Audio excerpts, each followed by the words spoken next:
All right, everybody, welcome to a special edition of the MVPreneur podcast slash YouTube series. I gathered a bunch of independent, self-employed folks from around the world. So we've all talked to them about their journey of becoming independent.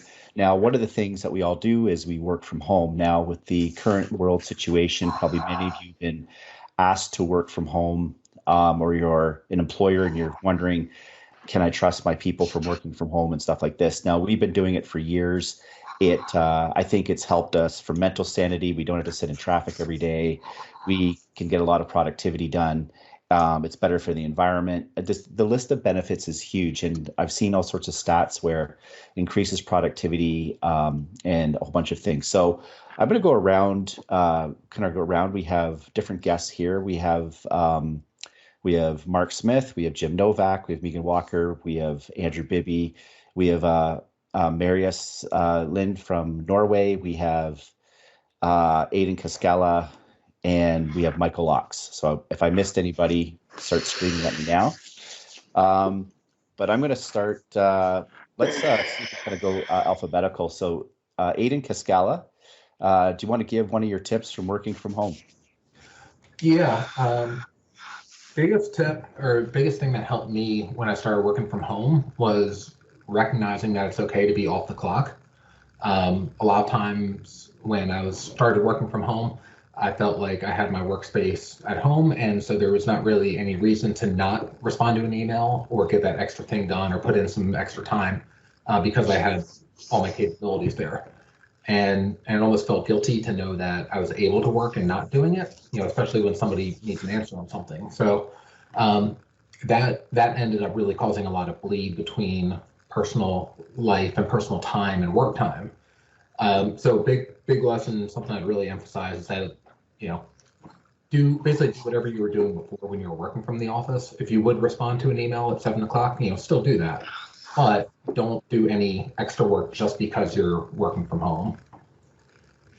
Cool. Yeah, I totally agree. I mean, it's hard sometimes. Like I'll be working sometimes to 8 or 9 at night, and you got to realize you gotta have that balance and kind of make the break right there. And that's kind of the opposite. People are afraid, well, you're not going to get a lot done at home. Sometimes you actually do too much, and your balance gets out of whack from working from home because it's right there. It's so easy. The computer's right there. It's not, you don't have to drive anywhere.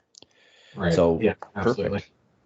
Cool. So I'm going to spin to Andrew. You're next on unless I get my alphabet wrong. So, which I probably will. No, that's a good tip. That's something I struggle with, like being able to, finish the day in a reasonable time when I can sit and have dinner with my kids and things like that. So that's difficult. But yeah, I think my tip is to a bit of an extension of that, which is just to keep an office routine, really, and start the day when you would start normally if you go into the office. Get dressed, don't sit around in your dressing gown or in your shorts or whatever. That helps get you in that frame of mind. Have a shower, obviously, all that stuff.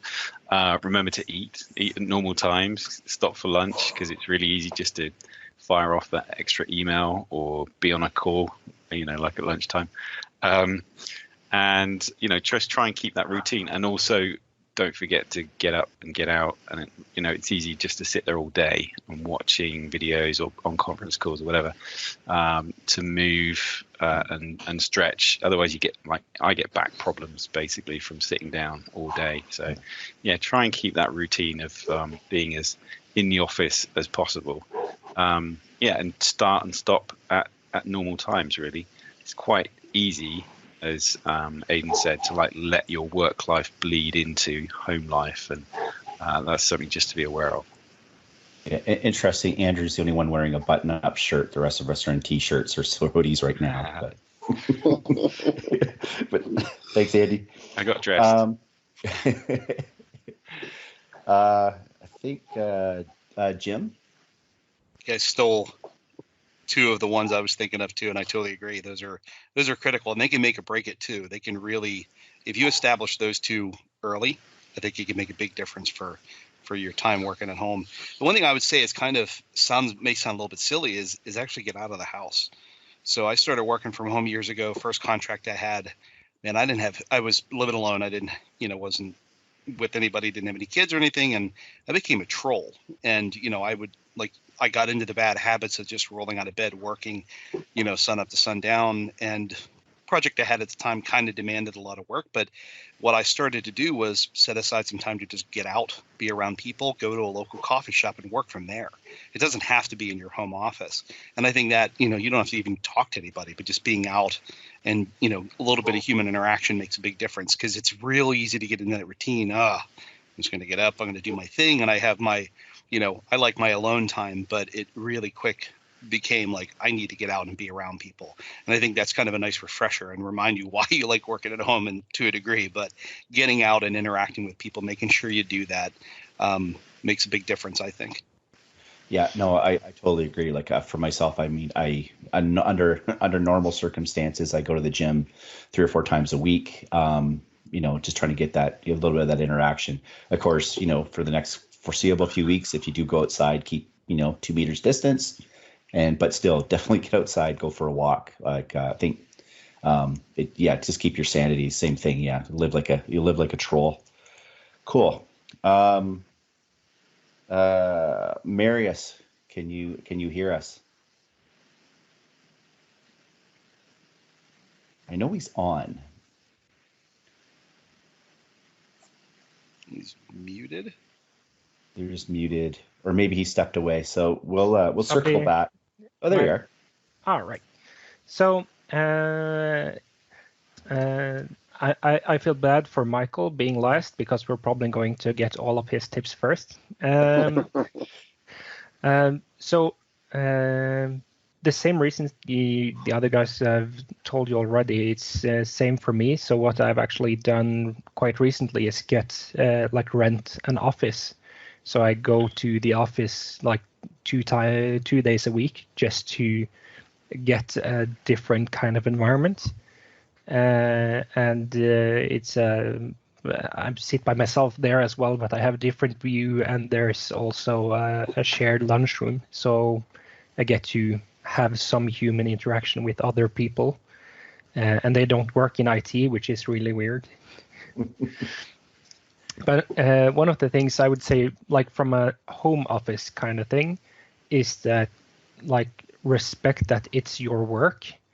It's your workspace, so get that extra monitor, or buy that expensive mouse or keyboard. Just treat it as a real office, even if it's just your home office. Because if you're treating it as working from home, as an aside, then you're not going to be productive. It's not going to feel like you're at work. It's easier to go and clean out the dishwasher, or start drying your clothes or whatever.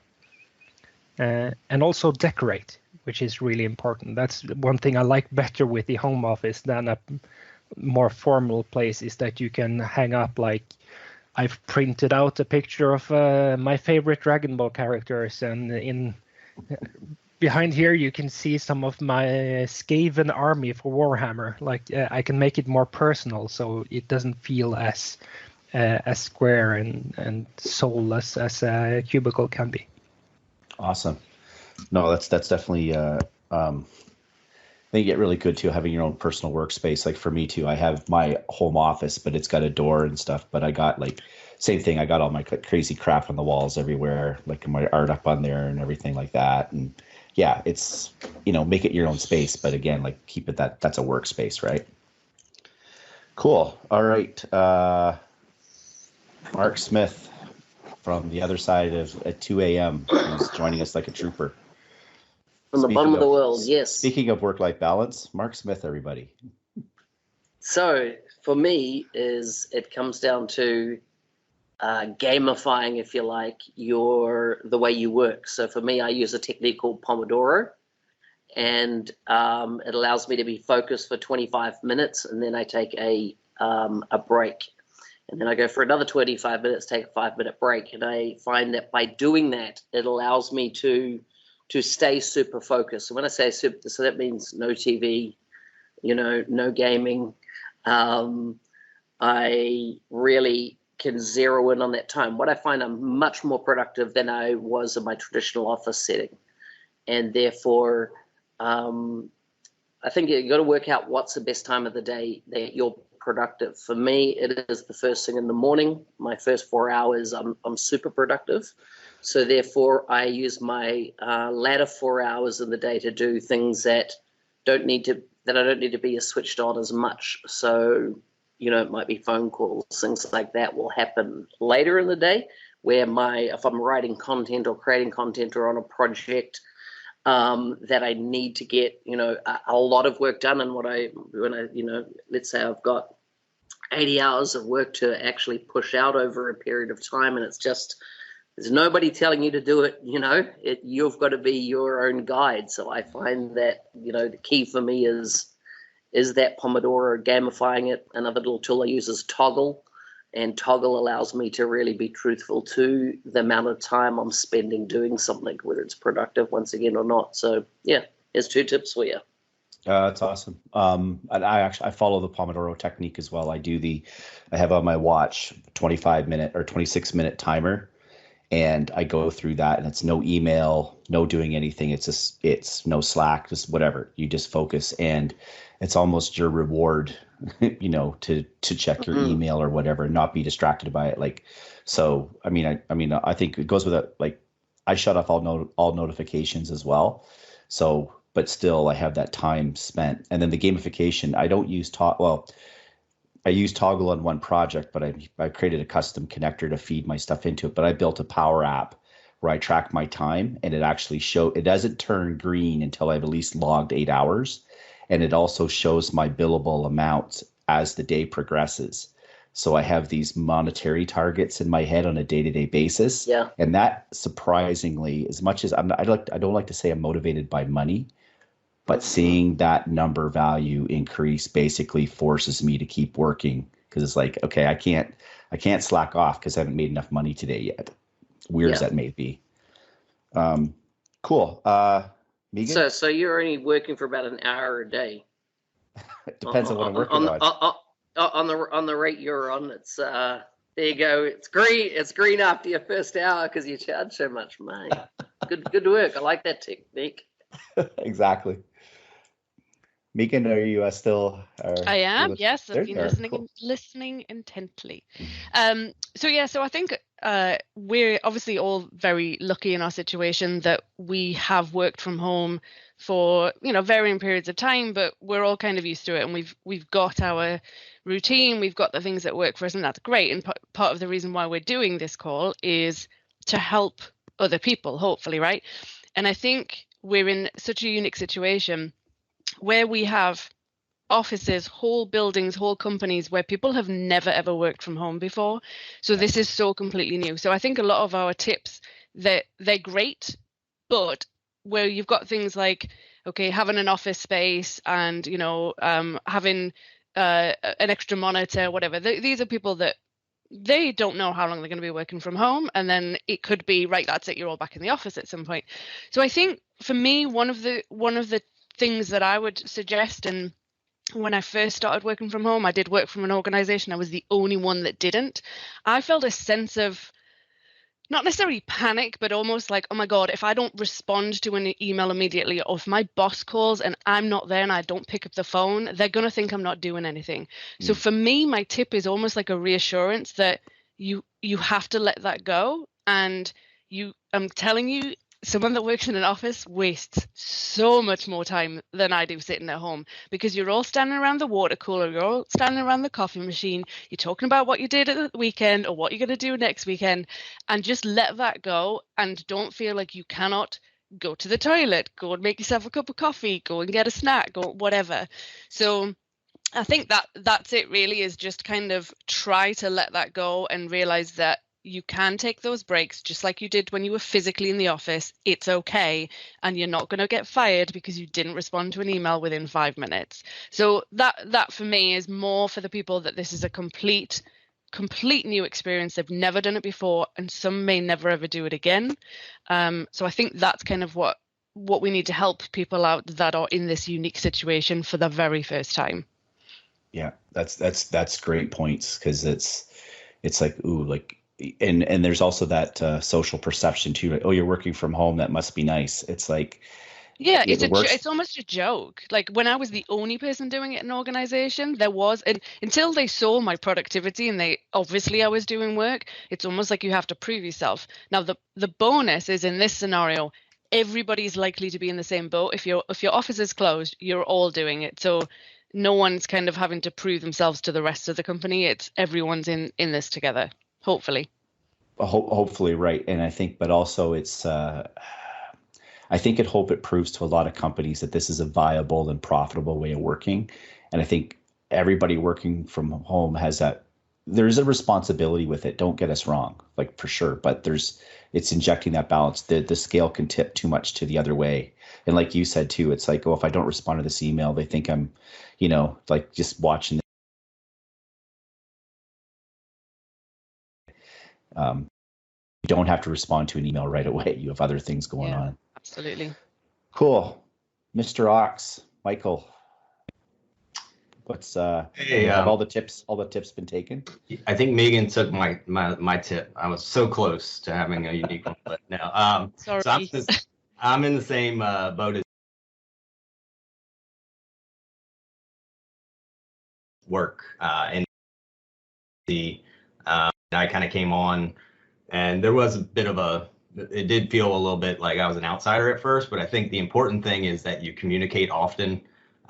You have to, when you're the remote person, you're not having those interactions like you were talking about. You do need to be sure to communicate frequently with people because that will get them to trust you. But I agree with you, Megan, and I'm probably as guilty as anyone about that. I stay chained to my desk all day, and by the time the kids come home at like 4:30, I'm like, oh man, I haven't gotten up and done anything all day, just because I'm getting pinged so often. So these are all great tips, actually, for me. And I like what was the Pomodoro Technique. Yeah, I might give that a try. That's the first time I heard of it, but that would probably help me with that. I try to get up occasionally and go out for a run. My dog will remind me that I need to get up and take him out. So that helps break up the day. But again, these are all good tips. I appreciate it. You guys letting me listen in on this. Oh, cool. So we have about 20 minutes in. I think we might have a time to do another round if you guys are up for it. If anybody has to drop off, I totally understand. But let's maybe we'll do this in reverse order. So Mike, do you have another tip? We'll go backwards this time. Sure. So to Andrew's point about getting dressed, that's another area where you will feel better about yourself if you take a shower. I think when you told me that this podcast was going to be called Pants Optional, I thought also, I found myself like I do get that kind of feeling of being isolated. And somebody will come to the door, they'll be selling something, and they're my new best friend a lot of times during the day because I finally get to talk to somebody. So there is some side effects to working from home, but it's been great. I can get up in the morning, and I can send the kids off to school, and I'm here when they get home from school. That's the best part about it. So not really a tip, but if you can work it out, it's a great scenario, great situation. Cool. Megan, do you have another tip for us? I do. I've got kind of like 1.5. So one's just to piggyback off yours, Mike, in terms of like the dog and taking the dog out. So I've got a dog, and it's great because they do remind you, and they're like, I want to go out. So you forced to go out, and that's great because it does force you. And as soon as you get out, it's good. If you don't, I think, especially now, there's a lot of older people that aren't able to get out, or also there's people that now are maybe like in the house trapped with their kids and they can't necessarily go. So if you've got a neighbor that has a dog, it might be like, hey, do you want me to take your dog for a walk? And I'm sure that they would be extremely grateful. So just kind of keep that in mind as well. So my real tip was, again, this is kind of goes to a lot of companies now are maybe just starting to use Teams. And I was talking to somebody just this past weekend about it, and they're now like, okay, well, how do I use Teams and how do I do this? And so I suggested have your different channels and have the channels that are like, this is truly about work. These are about specific projects that are going on, or different areas, different departments within the organization. But I said, have something that is like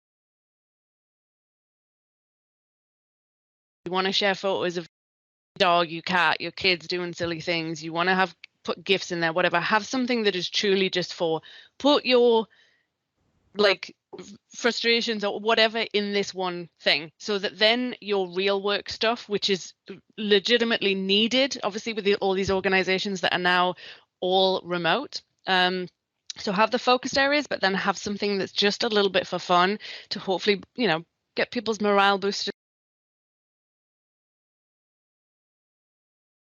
Being remote, and they don't have to be. So organizations should consider doing something like that, just for a fun place for people to throw things, if that makes sense. That's awesome. That's a great tip. Cool. Mark, I think me. Okay. Yeah. So my tip is for somebody that's facing their first time working at home. And it's not something that I do because I've been doing this for 2 years now. But my tip is that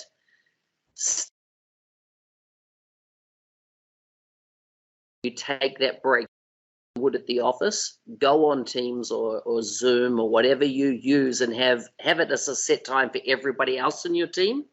Have your cameras on and just talk shit for 5-10 minutes, because you'll find it breaks up your day and gives you that time to really, it forces you to take some downtime. It gives you that human interaction again. And if you set it as a standard time, and if you're the only one there, it's like going to the smoker room or the coffee room and having you by yourself. That's cool. Leave your camera on. Someone might walk in or walk past because their camera's on or whatever. But if you sit it, because we don't know how many weeks you might be in isolation for over this period of time. And it is really important that you have human connection.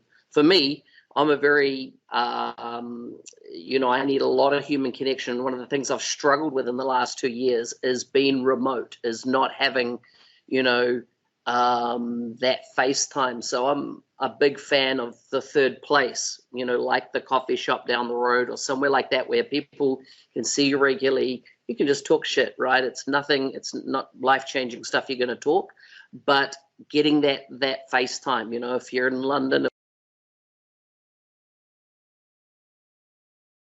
a little bit at the moment, but think about on purpose how to connect with other people, in this case using technology. So therefore, for me, a big thing, cameras are always on, so that you can read people a lot more by their body language. And, if you can't be in person, the next best thing is a camera on. So that would be my tip. Have that coffee break with your camera on with your colleagues every day until you return to work. Awesome. No, that's a great tip. I think that's a good tip for any leader or employer that's people are going out to now work from home. I think that's a good policy within companies. There's another person in the community we know, Ken Farmer. I think quite a few of us know him. He said his team, they get on every Friday morning. I think they have like a Teams meeting or something, and they just the same thing, just chat, get together, what's going on, what's happening, as a social interaction for all the remote workers. Cool. Marius, do you have another tip for us? You're on mute. Yeah, learn how to get off mute. That's Marius's tip. Can't hear you still. You're on mute still. Hold on, can I get him off mute? Yeah, you should be able to mute him. No, he says he's on my end. He says he is not muted. Okay. Hello? Sorry, can't. There we go. There he is. Ah, right. Sorry, we're just making fun of you. No, he's gone again. He's gone again. That's the next tip. Yeah. Learn how to unmute. I still love that. Right. Oh, he could say like one word and then he goes blank. Yeah. It's a great tip. Good job. Yeah, I love that idea. It was really good. Well done. Still I doesn't could work. chip in a little Yeah, tip. there we go. Learn when to mute as well. Don't leave yourself unmuted by accident. Yeah. Or don't think the whole meeting's ended and then say something you regret. Hey, Marius, we're gonna try to swing back to you in a minute or two. I'll move you to the top if that's okay. Anyway, says he fixes. So where are we?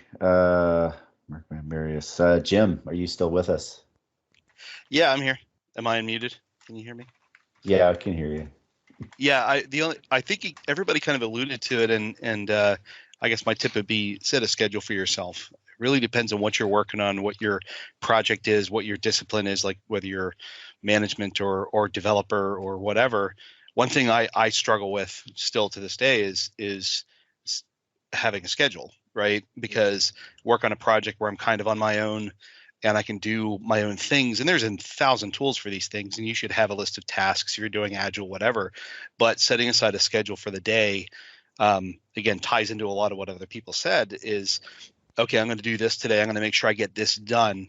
And back to Megan's point of like proving yourself, it allows you to say, look, I'm working here. I'm producing things. I'm going to get my stuff done and give myself a time box, right? Because that discipline for yourself, make sure you get things done and make sure you kind of adhere to the other things we want to do for the personal lives. And that's something I struggle with. Here's what I want to do today. Cool. Yeah, no, it's having that list, that to-do list or whatever, and there's other tools for that as well. I started using a tool called Workflowy, and I've been finding it's really good. I checked that out. That's very cool. I checked it out after you mentioned that before. Yeah, just to keep on top of things. Cool. Does it work now? Hey, Marius. Yeah, I hear you. Yeah, so rejoining, that's learn how to rejoin. That's the biggest tip I have. Right. No, so I'm going to be the outlier in this group and just give some tips on like how to get productive, because it seems like all of you are like I used to be before I got a child, and that's that you're too productive at home and don't have enough family time. That's all crap. We're just talking a big game. Right. Well, so my productivity is at its peak around like 10 or 11 in the evening, and I go to bed at 10. So I'm not really as productive as I used to be before I had children. So I've had to work on finding out how to get focused and do the actual work during the daytime, because I didn't used to do that. I was much more productive around like 2 to 5 and then in the evening again. So one thing I did was I bought myself an actual physical hourglass, which is a half an hour.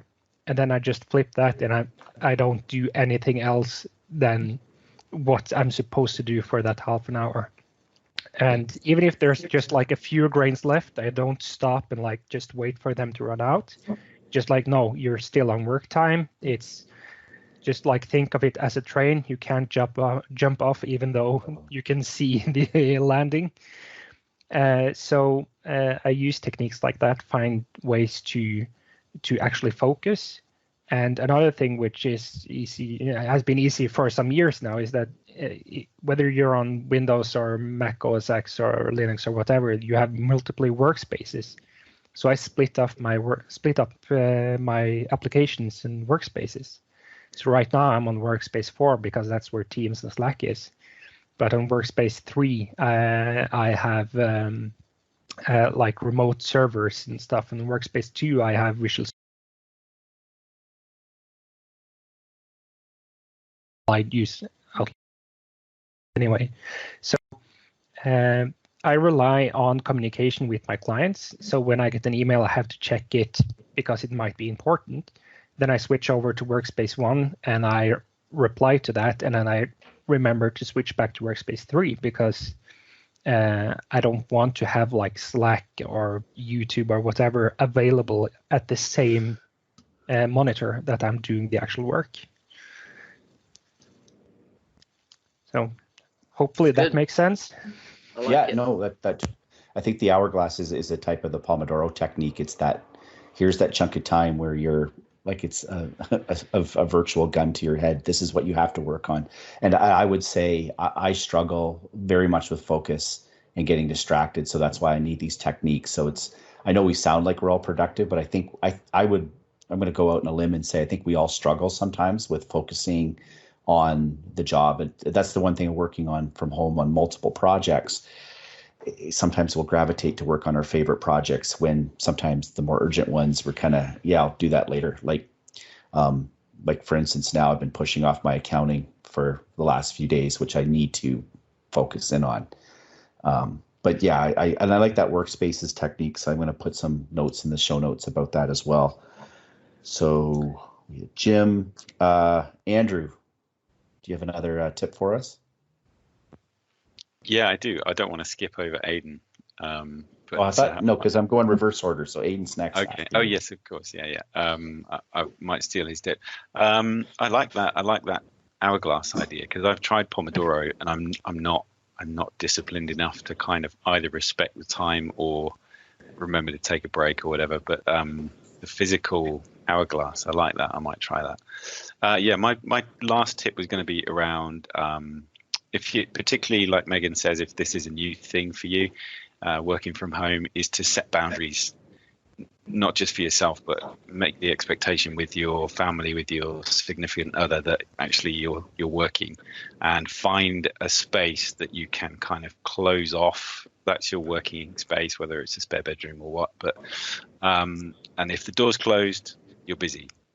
Because it is pretty easy for the kids or the dog or your wife or husband to think you're at home, and so actually you can come and be bothered and have a chat when actually maybe you're trying to focus, maybe you're trying to do a Pomodoro. And so I've done this for years and years now, and generally have the line of, if the door's closed, don't come in, because I'm trying to focus, I'm trying to concentrate, and that helps both sides set the expectation of when I'm available and when I'm not. And also at the end of the day, close the door. That's your workspace.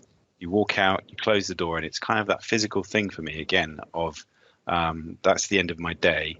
I don't want to go back in there and then start playing with stuff and maybe doing some work, because that sort of starts to creep into your home time again. So I've always found that having a dedicated space, a dedicated room that you can close the door on, really helpful.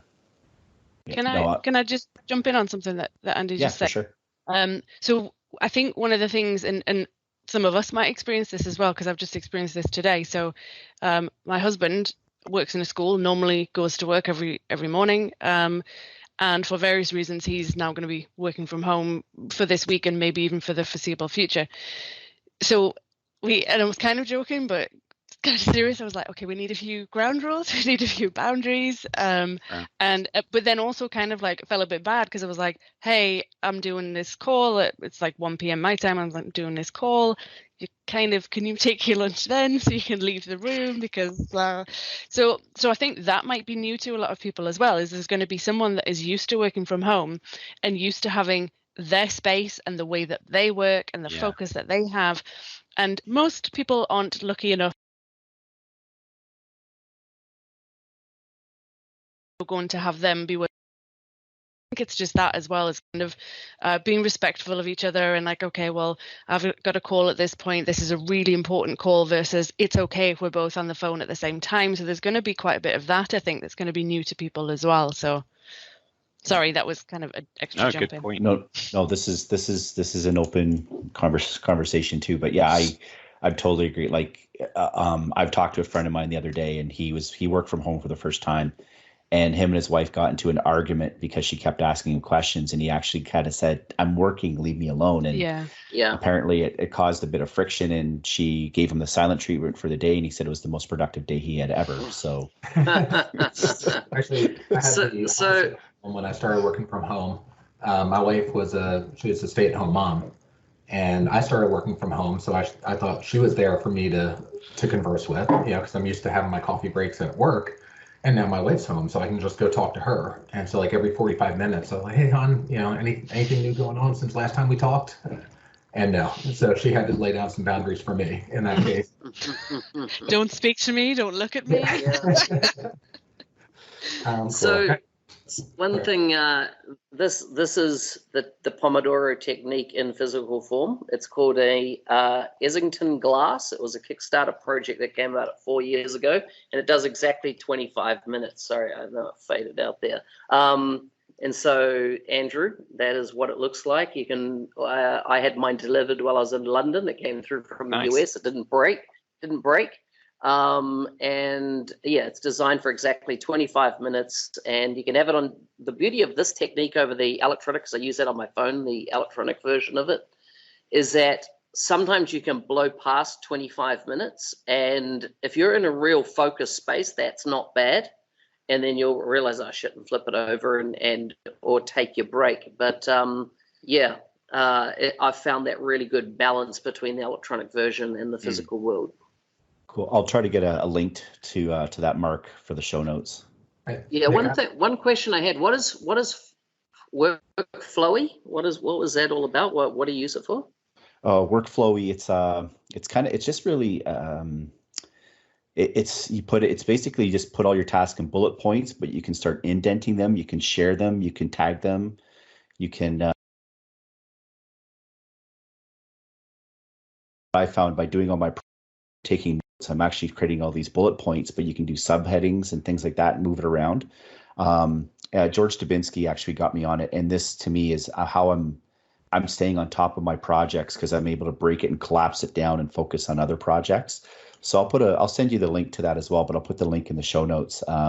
It's called Workflowy. There's an app for it on the phone, and it sort of syncs across all the devices. And I just discovered it about a month ago, and I just found it's a great productivity tool. It's super simple. You should do another episode on how you use it, because like I just logged into it now, and it'd be good to see how someone uses it in their day-to-day life. It'd be good. Yeah, maybe for sure. Even another podcast that's about productivity tools in general. And because people, I think, so I use Microsoft To Do. It's very simple, but I think people can sometimes find really interesting ways of using some of these tools that are free, that are easy to use. A lot out of it, so maybe that's an idea for. Yeah. And with the Power Platform, we can build a lot of our own tools too very quickly. Yeah. It sounds very corny and markety, but it's the truth. I build we can my build own tools. Yes. So Aiden, you were the last up on the list, and again, we want to try to wrap this up. I think we could all chat for the next half a day on this, but we have it's MVP Summit right now, virtual summit. So there's sessions coming up in an hour or two. So. Yeah, so I have one more tip for people newly working from home, and we've talked about how to set up your office so that you're more productive and keep in a routine. But a lot of people don't have office space; they don't have a spare bedroom. Yeah. So what I would suggest for them, if you get a laptop from work and you take it home and you have a stack of you're done for the day, put it all in a box and put it in a drawer, put it under a desk or somewhere. You don't want to keep all your work stuff out in your kitchen or in your living room, because then it's just a mental drain. And even if you're not working and have no intention to work, it's a constant reminder that you have stuff to do tomorrow, and that'll just wear you down. So, just if you have to do all your activities in one space, just make sure to try and compartmentalize them as much as possible. Yeah, that's a good tip. Cool. Well, I think you guys have given a lot of info today. Just before we sign off, is there any parting thoughts anybody had, or one thing they wanted to say but just didn't get a chance to before we kind of close this off and get about doing the work we're supposed to be doing from home? Yeah, I think just be patient. Like be patient with yourself. Be patient with other people that are new to this. Be patient with your family members. I mean, we're all lucky that we're able to sit here and talk about this, but there are people that are going through really, really shitty situations at the minute, and I think it's just having that level of patience. You don't know the type of stress that somebody's under, and then to add into the completely new situation of then trying to do their job and juggle, and some people are going to have their kids at home as well, and so I think it's really just be patient with each other, and let's kind of show each other some common decency and human kindness, I think. Mark, I would add to that, be kind to yourself, as in it's a stressful time at the moment, and Your level of productivity might not be as high as what it has been in the past. That's okay. We're in a period of life where there's a bit of, well, there's a massive amount of randomness going on. Okay, like just roll with that. It's a season that you're in, and you can have a downtime, and you can have sad times and things like that. That's okay. It doesn't mean you're broken or anything like that. Lean into it. Look at some of the Brene Brown stuff she's just put out at the moment around this time and coping with it. It is going to be stressful. It's going to take a toll on your mental health. So be gentle with yourself and those around you. That would be my advice. I think the takeaway from a lot of this too is if you look at most of the things people said, they're mostly mental, right? There's all the physical things we talked about doing, making your space, and moving things around, like Aiden just said, is a really good point, but that's still impacting your mental outlook on it. So keep that in mind when you're working on it. It's a mental shift, and then your habits will come after that. All the other stuff will come after you make that mental shift and get past the guilt factor of working from home, as a few people mentioned.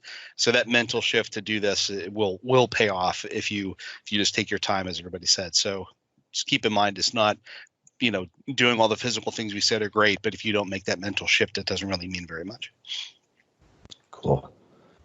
All right. No, thanks you guys a lot for joining from all corners of the world.